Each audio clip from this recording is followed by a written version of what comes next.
I mean, I think I'm very passionate about creativity and innovations. I mean, without creativity, there won't be any. So, but I mean, they do say that that Finnish education supports creativity and curiosity more than perhaps elsewhere because of lack of standardized testing and shorter days, meaning that our kids can have a childhood and plenty of time. When we think of creativity, especially in primary school education, the Finnish style of education seems always to come up to be one of the the top examples where creativity is highly valued. So that was the reason I asked the question that your strategies for empowering your students, are they typical of Finnish education in general, or is that your own kind of particular style? Are you different in that respect, or are you a typical example of the Finnish types of teachers?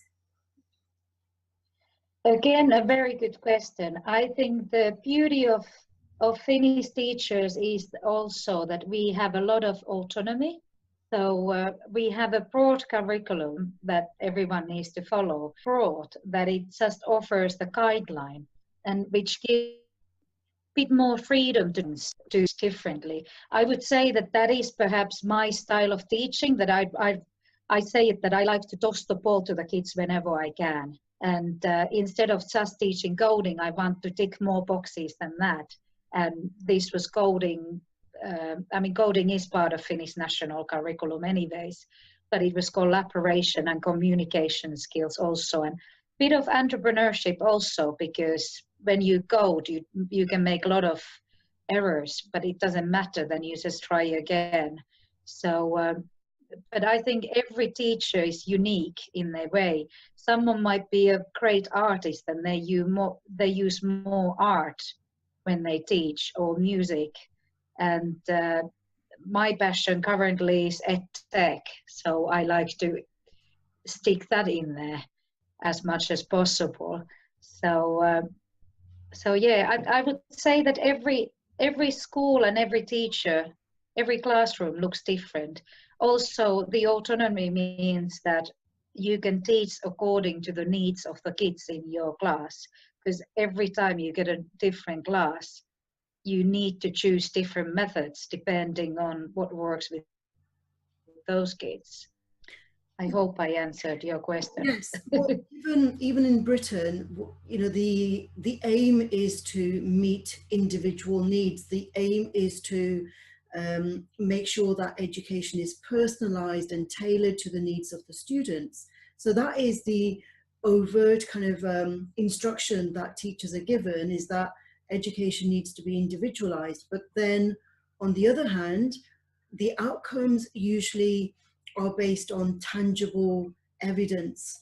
Students need to pass their exams, and those exams are usually based on concrete knowledge, concrete awareness of facts and figures, and it's much more difficult to measure creativity. So how does the Finnish education get around that problem of providing evidence which is concrete and tangible? I mean, I think Finnish education also offers a good alternative to all these, high stakes testing, because even if we don't teach towards the tests and we don't test kids, we still get good results. So there's a strong evidence that you can do differently and still gain good test results, and not not having to sacrifice all the other bits: creativity, curiosity, play, etc. And what was my point? That this was a similar question was a principal from Alaska asked me, and it's also because the national curriculum, it doesn't only cover content, it covers competencies or emphasis competence. But the point being that, I mean, we got 7 or 8 competencies. I can't quite remember them by heart, but one of them is self-expression, life skills, ICT. They're a lot broader, so you don't have to cover just content. I'm not saying that data or facts and figures aren't important. They are, but they shouldn't overrule everything else in education. Okay, and you mentioned entrepreneurship earlier on, and the video that I saw was the children are quite young in that. And do you teach entrepreneurship? Like, when do you think we should be teaching students entrepreneurship skills? Is there like a particular age, or, for example, are they too young to learn about entrepreneurship at the age of 7, or do you think the earlier the better? As early as possible, I would say. And entrepreneurship in Finland, it doesn't mean that we need to teach them how to set up a business. They will learn that also. There is this entrepreneurial village they get to visit, and they can run it, etc. But that's not the main focus of it. The main focus is that startups are the greatest examples of making mistakes and trying again until they succeed at it. And that's also part of innovation power, that you just keep on going and you find the way, make that innovation work. So it's part of the national curriculum also. So I find that really exciting. Okay, and when you talk about the national curriculum, so those skills that you've talked about, are we talking about developing those skills in primary education? Yes, they are already in primary and they continue. And if I can remember correctly, I think that was part of preschool and early learning also. It's baby steps with entrepreneurship. So, and it means the holistic approach to entrepreneurship.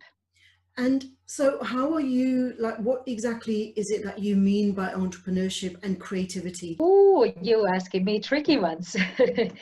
Well, creativity is imagination put into action or made into a product or something else.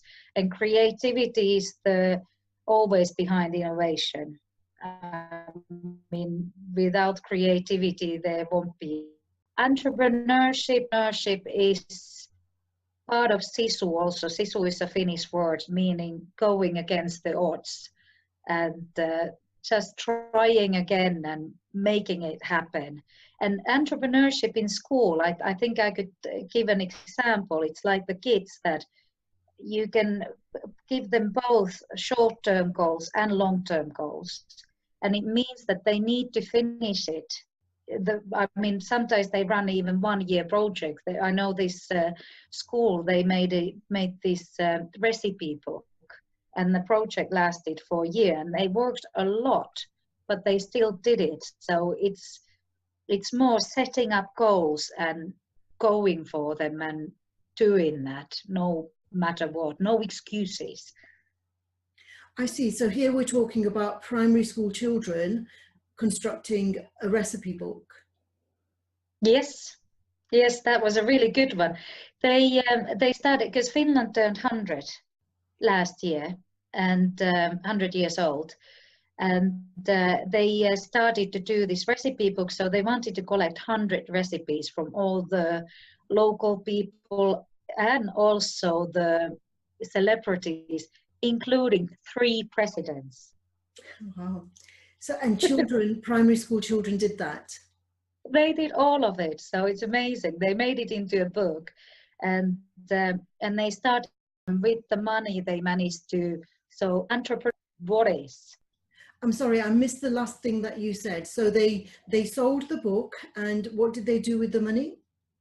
They organized school trips, etc. So my final words were that if that's not entrepreneurial, then what is? That is an excellent example of entrepreneurship, and it fulfills the criteria of creativity. They created something which was original. That recipe book didn't exist already, and it added value. it generated a means for them to go on extra curricular activities, enrichment activities, trips. So it True. was generative, yeah. Okay. Plus, it was a long-term project rather than just 1 week or 1 hour. So it lasted. I think the teacher told me that it took them a year to put it all together, to send the letters and receive the letters and make them into a book and do the illustrations, etc. So that was good. And the end product was really beautiful piece of book. Yeah, that's the thing, you see, that creative projects are naturally time consuming, and very often the teachers involved in them have to do a lot of work that they're not paid for. They go the extra mile, they make sacrifices in terms of, you know, using their own family time to develop these projects. And do you find that that's one of the challenges, is like being able to be creative but remain within the confines of the, you know, the school system, as it were? Well, I don't think those teachers used any more time, because I mean they used literacy lessons, arts lessons, etc. to do this. I mean that's the other thing that the new national curriculum is introducing is phenomenal learning, which means that rather than concentrating on individual subjects, you do these big projects and you just use the lessons in there. Maybe even mathematics could have been used there. I don't know, but easily I can think of is arts and literacy that can use those lessons. So, and also Finnish teachers have got shorter days than in, I think even in UK the days are longer, plus a little bit less paperwork, which means that you can actually plan these activities rather than filling up sheets. Because we don't have standardized testing, it means less paperwork. Mm-hmm. And also, I suppose that, you know, that approach is more holistic, so there's more collaboration between the teachers. Whereas when we have a system where the art teacher never meets the maths teacher, for example, you know, and we can't kind of like use the other person's lessons because we might not have, I don't know, we might not have a relationship that is very synergistic with that teacher. So when people are working in silos, there's less collaboration. That can result in a lot more time being spent outside of the school hours. That's very true. This is part of the reason why they created this phenomenal learning, because they wanted to increase the collaboration, not just between kids but teachers also. So it's school should be more as a learning community rather than everyone closes the door and goes into their own classroom, and whatever happens there stays between the walls. So I think these teachers actually they worked together all along. They had combined 2 classes, and they say that they wouldn't go back anymore. A lot of I know some teachers also who used to be preschool teachers, and when you're a preschool teacher you work closely, maybe more closer than with school teachers, that when they came to primary now they're turning into putting 2 classes together. Even if it's a bigger group, they just split the kids I see. somehow, but they do look more collaboration. Right. So I think, you know, perhaps we're both in agreement that creativity requires collaboration. It requires seeing things on a holistic level as a project, for example, rather than like isolated aspects of the curriculum. Very true, and hard work. Sometimes people think that creativity is only fun, but it's actually quite a lot of can be frustrating also, and means a lot of work to get to that final stage and actually create something. And as you said earlier, it requires a lot of risk taking, because not everything that we do is going to result in something which is like your recipe book, results in a tangible evidence-based outcome, which is generative. Very true, very true. And for that also you need to create an atmosphere in the school, not just for teachers, but the kids, that they can make mistakes and it's okay to fail sometimes. It's not the end of the world. Then you just try again until you get there. So the atmosphere is really important. Because I think the biggest concern I have when it comes to standardized testing, not only that I don't really think that taking multiple choice test that it measures too much anything anyways. I prefer applied knowledge. That also that it can be quite tremendous for kids and teachers if they feel that they failed in the test. So it can be overwhelming. It can undermine a child's create more negative. Quite right. Yeah, indeed. So, the opposite of that would be building the confidence, enabling students to develop more confidence and to create an atmosphere where there's trust and freedom to make mistakes, as you say. Yeah, and both the teachers also. I mean, they need to feel respected. I mean, Finnish teachers, they all need to have master's degrees, which means that they are considered as experts in their field. So if they trusted professionals, why should they be tested all the time? Because sometimes those tests, they're not just to measure the kids' abilities, but very often it can be quite punitive for the teachers also. So I just think that you can be more creative as a teacher if someone is not breathing over your neck all the time. Yes, that's right. And in a lot of education systems, as you say, the teacher is punished if the students don't produce tangible outcomes, as in good exam results, and that's why they end up teaching to the exam, because it's the exam results that are going to result in either promotion or further undermining. What do we still need to learn about creative? Well, how to cultivate it in the most suitable way. Is there a way, if not getting rid of completely standardized testing, because I don't think it's going away too quickly, how can we go around it? Or how can we at least diminish some of them? And